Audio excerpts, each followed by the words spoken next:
Watching Maria Morris expertly measure and mix ingredients, you'd never know those hands were once tools for self-destruction. When my daughter passed away, I was just like, I don't care. I don't care anymore. Being very promiscuous, pretty much just using all the time, couch surfing, sleeping under bridges, you name it, I've done it, out on the street. Morris's painful path to rock bottom began at the beginning of 2018. She had lost custody of her 1-year-old daughter, Carabelle, due to drug addiction and was visiting her at her mother's house on East 33rd Street. Early on January 10th, the bedroom she and her daughter were sleeping in caught fire. Morris made it out. Carabelle did not. I used all this time that I've had out to build something in her name. Because when she passed away, I felt like I just wanted to die. I wish I had died with her. But now I feel like I have a reason to live. I have a legacy to carry on in her name, to keep her memory going. Morris's drug addiction began in high school. Her father was a baker and banquet chef whom she had always cooked with. Then he was diagnosed with Alzheimer's.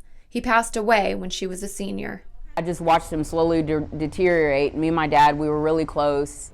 She started drinking alcohol, then taking pills to cope with the pain. Eventually, she turned to meth and became a stripper.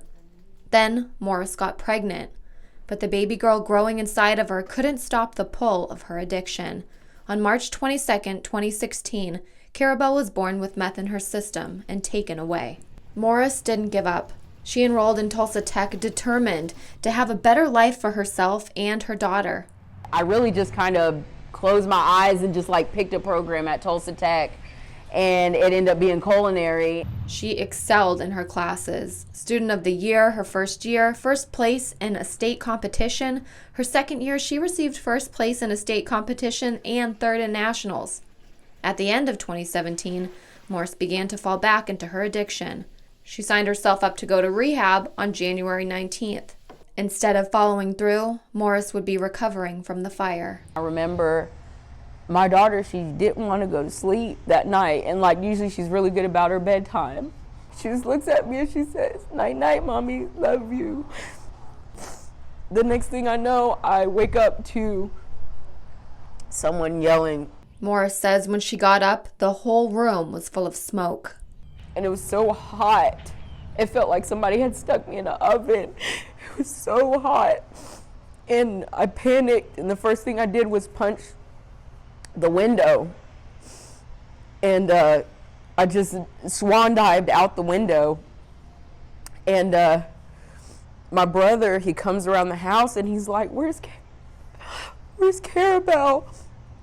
And my heart just drops. And I remember running back through the front door, running back into the house, making it to the bedroom door. And I couldn't get in the bedroom door, and then I fainted. I woke up 3 days later in the hospital. A machine was breathing for me. Morris says she thinks she kicked a rolling bed into a rolling cabinet while jumping out of the window, and that's how the door became barricaded shut. I had wide open gashes that were stitched up on both arms and burns, and I tried to rock my arms, and I was asking the nurse, I was like, where's my baby? I couldn't talk, so I was just rocking my arms, and she just stopped and looked at me and she said, "You don't remember? Your baby died in that fire." And she walked off. The cause of the fire was never determined. Morris tells us they experienced multiple breaker trips in the house, and she believes the fire was electrical. There was also no fire detectors in the house. The family filed a wrongful death suit against the landlord earlier this year. That case is still pending. 4 months after the fire, the Tulsa Police Department recommended a child neglect charge against Morris for Carabelle's death. The district attorney's office charged her that September. Morris says she learned she was wanted in a news article. My first reaction was no, they can't do this. I was mad. I thought I was already grieving in a bad place, but that took me down 10 more notches. During my 10-month stay in jail in Tulsa County, he kept sending me these cellmates. They were really very spiritual. Eventually, my heart was softened. She met Rhonda Bear, founder of She Brews Coffee, a chain of coffee shops that helps women re-enter society after battling problems like drug addiction.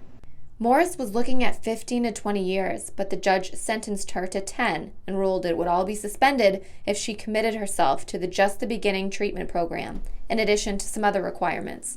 After completing that program, Morris put herself in another program, the Launch Program at Kitchen 66, Tulsa's food business incubator located in Mother Road Market. She launched Carabelle's Eats and Treats 2 years after her daughter's death. People in the community, they're coming, they're corralling around me, and the support is amazing, and they're helping me piece it together from scratch. My give back is to employ women who have been involved in the justice system. That's what I want to do, you know, to give them a second chance, to inspire that hope that was inspired in me. And that's what Carabelle's Eats and Treats is all about. Though currently content with all of her blessings, Morris says she aspires to have a storefront one day. Just meeting my customers and being able somewhere I could employ these women.